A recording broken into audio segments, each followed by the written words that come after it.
"Oh, madam," said the Count, when Valentine had left the room, "was it on my account that you sent Mademoiselle de Villefort away?"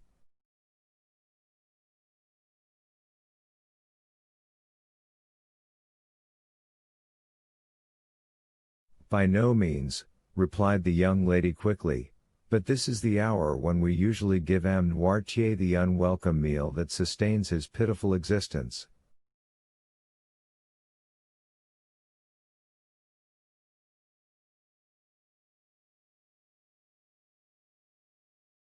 "You are aware, sir, of the deplorable condition of my husband's father?"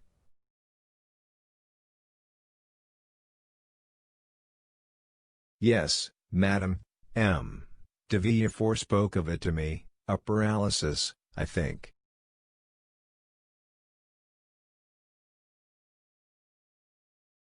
"Alas, yes, the poor old gentleman is entirely helpless, the mind alone is still active in this human machine, and that is faint and flickering, like the light of a lamp about to expire."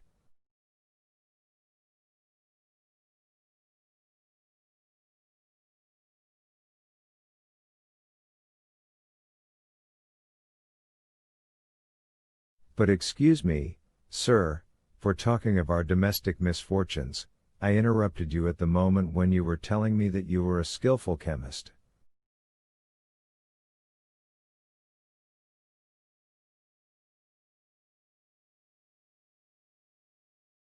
"No, madam, I did not say as much as that," replied the Count with a smile, "quite the contrary.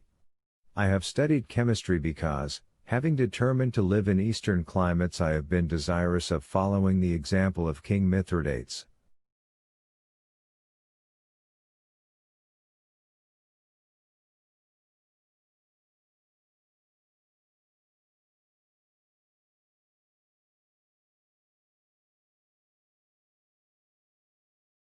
"Mithridates Rex Ponicus," said the young scamp, as he tore some beautiful portraits out of a splendid album, "the individual who took cream in his cup of poison every morning at breakfast."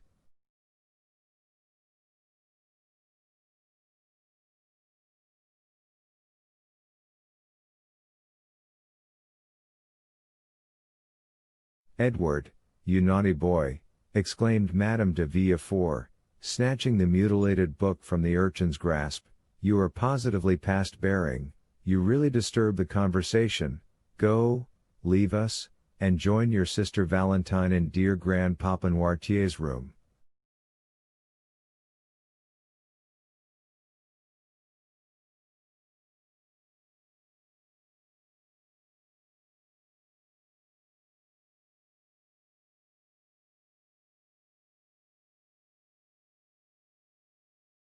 "The album," said Edward sulkily. "What do you mean?" "The album. I want the album." "How dare you tear out the drawings?" "Oh, it amuses me." "Go, go at once." "I won't go unless you give me the album," said the boy, seating himself doggedly in an armchair, according to his habit of never giving way.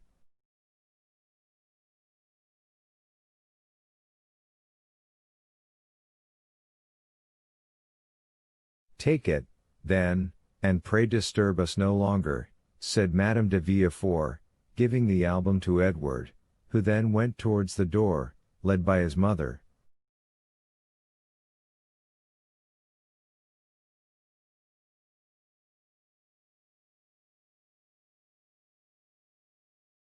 The Count followed her with his eyes. "Let us see if she shuts the door after him," he muttered. Madame de Villefort closed the door carefully after the child, the Count appearing not to notice her, then casting a scrutinizing glance around the chamber, the young wife returned to her chair, in which she seated herself.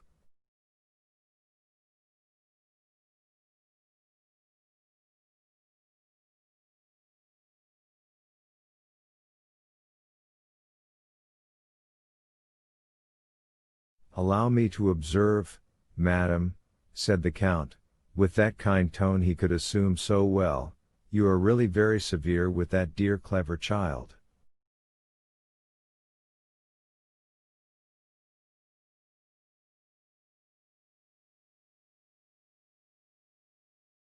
Oh, sometimes severity is quite necessary, replied Madame de Villefort, with all a mother's real firmness.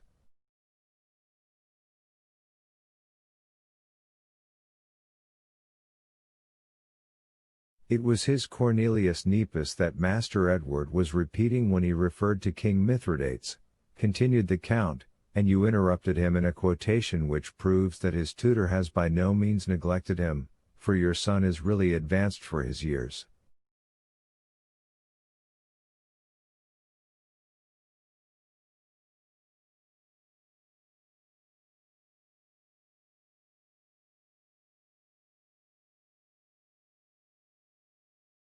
The fact is, Count, answered the mother, agreeably flattered, he has great aptitude, and learns all that is set before him.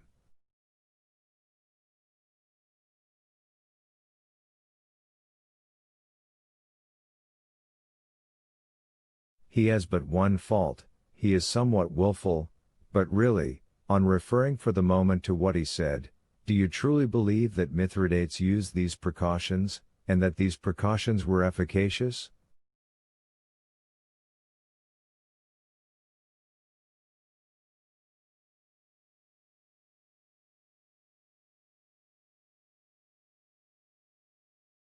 I think so, madam, because I myself have made use of them, that I might not be poisoned at Naples, at Palermo, and at Smyrna, that is to say, on 3 several occasions when, but for these precautions, I must have lost my life.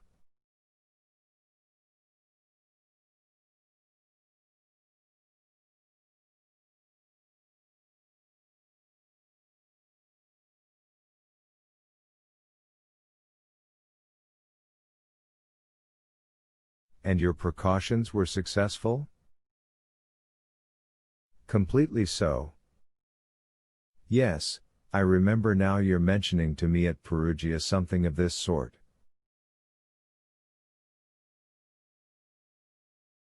Indeed? Said the Count with an air of surprise, remarkably well counterfeited, I really did not remember.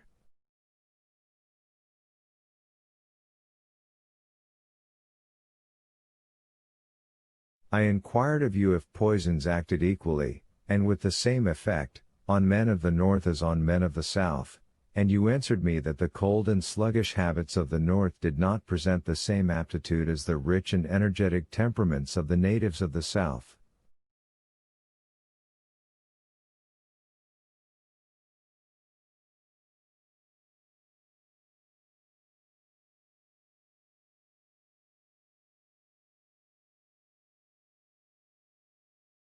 And that is the case, observed Monte Cristo. I have seen Russians devour, without being visibly inconvenienced, vegetable substances which would infallibly have killed a Neapolitan or an Arab.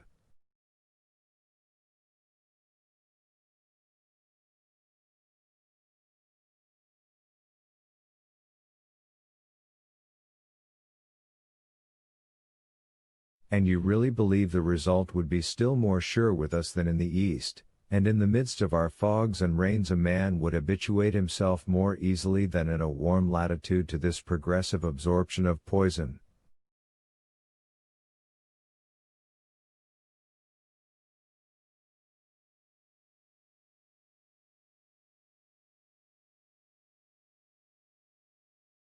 Certainly, it being at the same time perfectly understood that he should have been duly fortified against the poison to which he had not been accustomed.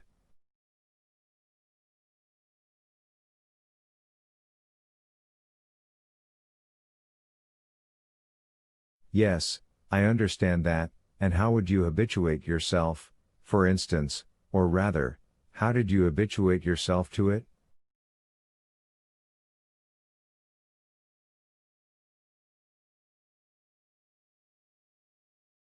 Oh, very easily. Suppose you knew beforehand the poison that would be made use of against you, suppose the poison was, for instance, brucine.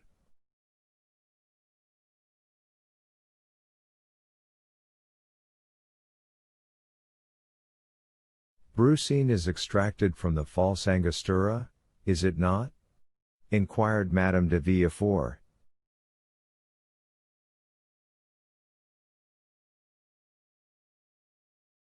Precisely, madam, replied Monte Cristo, but I perceive I have not much to teach you. Allow me to compliment you on your knowledge, such learning is very rare among ladies. Brucia ferruginea.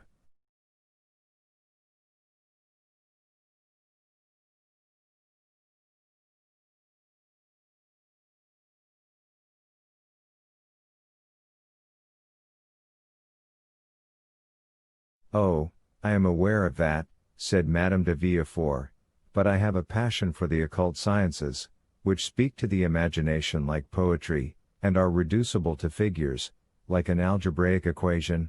But go on, I beg of you, what you say interests me to the greatest degree.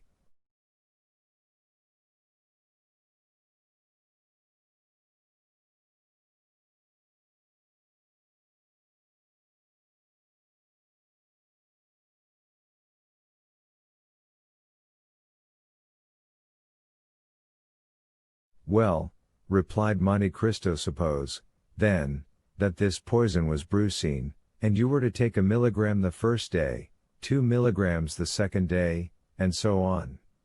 Well, at the end of 10 days you would have taken a centigram, at the end of 20 days, increasing another milligram, you would have taken 300 centigrams, that is to say, a dose which you would support without inconvenience, and which would be very dangerous for any other person who had not taken the same precautions as yourself. Well, then, at the end of a month, when drinking water from the same carafe, you would kill the person who drank with you, without your perceiving, otherwise than from slight inconvenience, that there was any poisonous substance mingled with this water.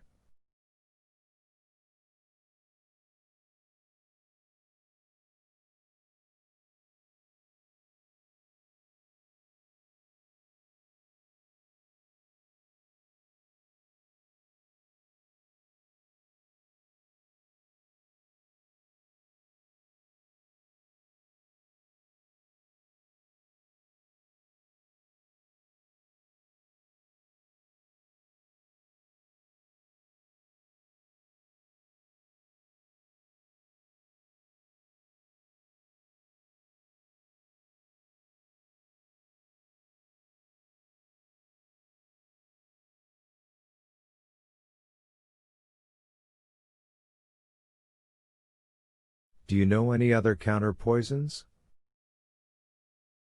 I do not. I have often read, and read again, the history of Mithridates, said Madame de Villefort in a tone of reflection, and had always considered it a fable.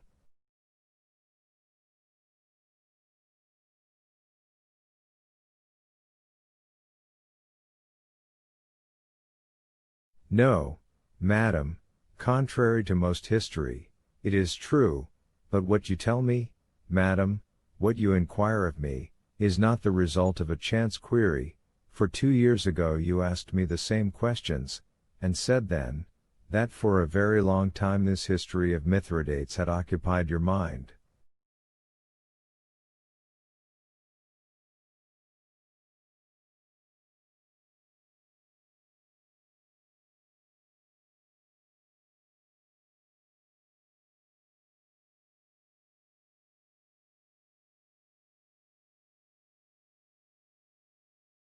True, sir. The 2 favorite studies of my youth were botany and mineralogy, and subsequently, when I learned that the use of simples frequently explained the whole history of a people, and the entire life of individuals in the East, as flowers betoken and symbolize a love affair, I have regretted that I was not a man, that I might have been a Flamel, a Fontana, or a Cacanus.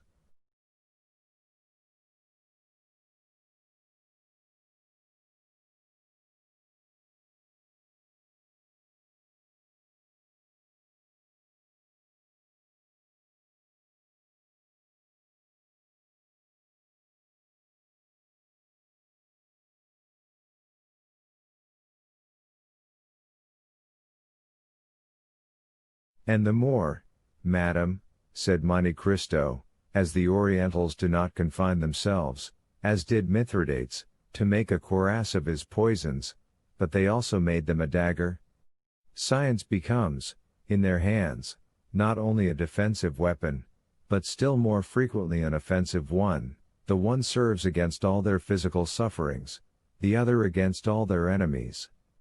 With opium, belladonna, brucea, snakewood, and the cherry laurel, they put to sleep all who stand in their way.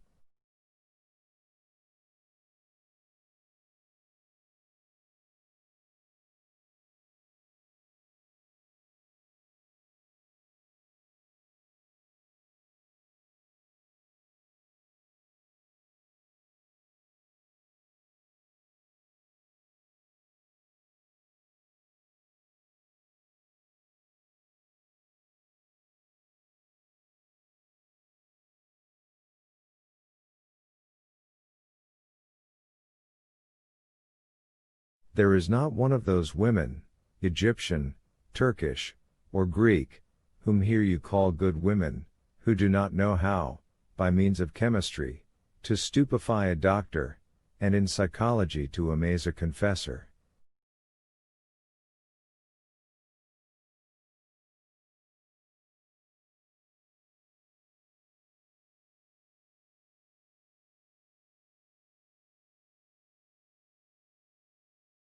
Really? Said Madame de Villefort, whose eyes sparkled with strange fire at this conversation.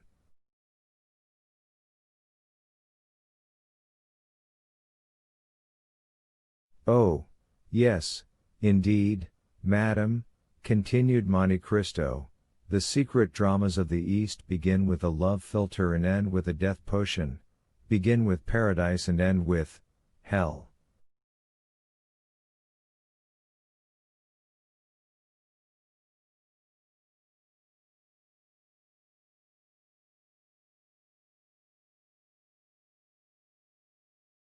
There are as many elixirs of every kind as there are caprices and peculiarities in the physical and moral nature of humanity, and I will say further, the art of these chemists is capable with the utmost precision to accommodate and proportion the remedy and the bane to yearnings for love or desires for vengeance.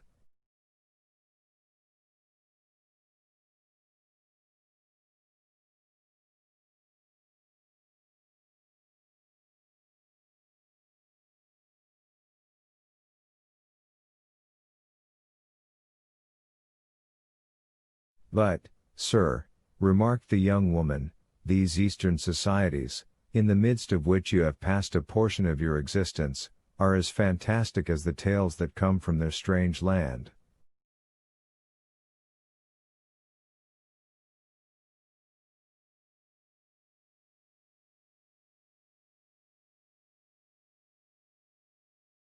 A man can easily be put out of the way there, then. It is, indeed, the Baghdad and Bassorah of the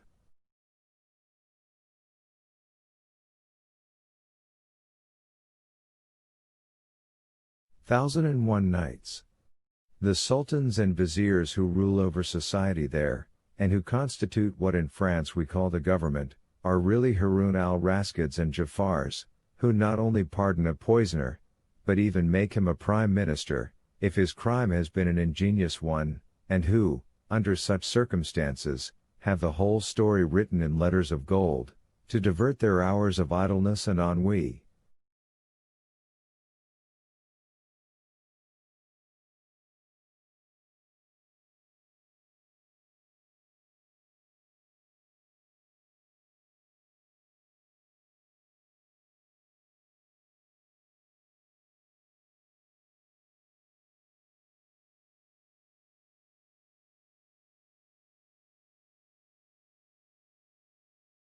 By no means, madam, the fanciful exists no longer in the East.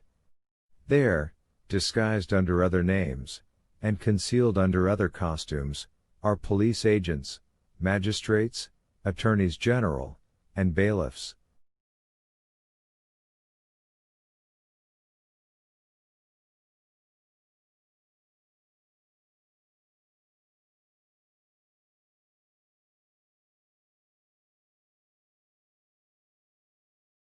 They hang, behead, and impale their criminals in the most agreeable possible manner, but some of these, like clever rogues, have contrived to escape human justice, and succeed in their fraudulent enterprises by cunning stratagems.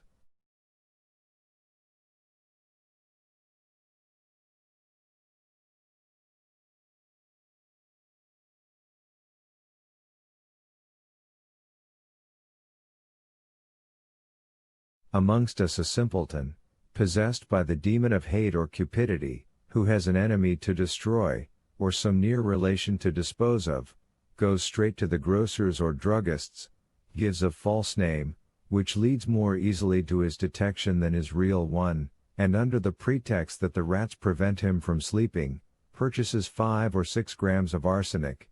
If he is really a cunning fellow, he goes to 5 or 6 different druggists or grocers, and thereby becomes only 5 or 6 times more easily traced. Then, when he has acquired his specific, he administers duly to his enemy, or near kinsman, a dose of arsenic which would make a mammoth or mastodon burst, and which, without rhyme or reason, makes his victim utter groans which alarm the entire neighborhood.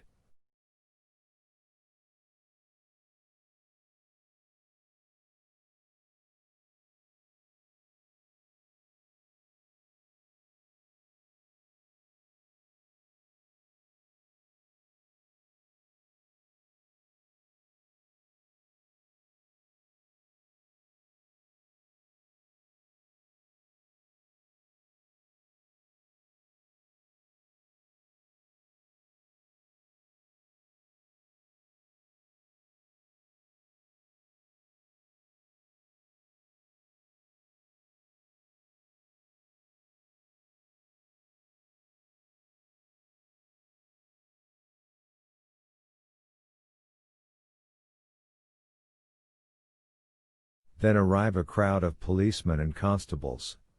They fetch a doctor, who opens the dead body, and collects from the entrails and stomach a quantity of arsenic in a spoon.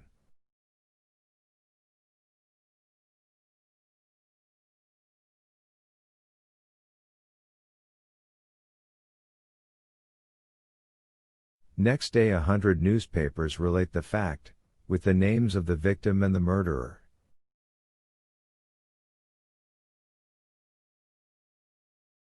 The same evening the grocer or grocers, druggist or druggists, come and say,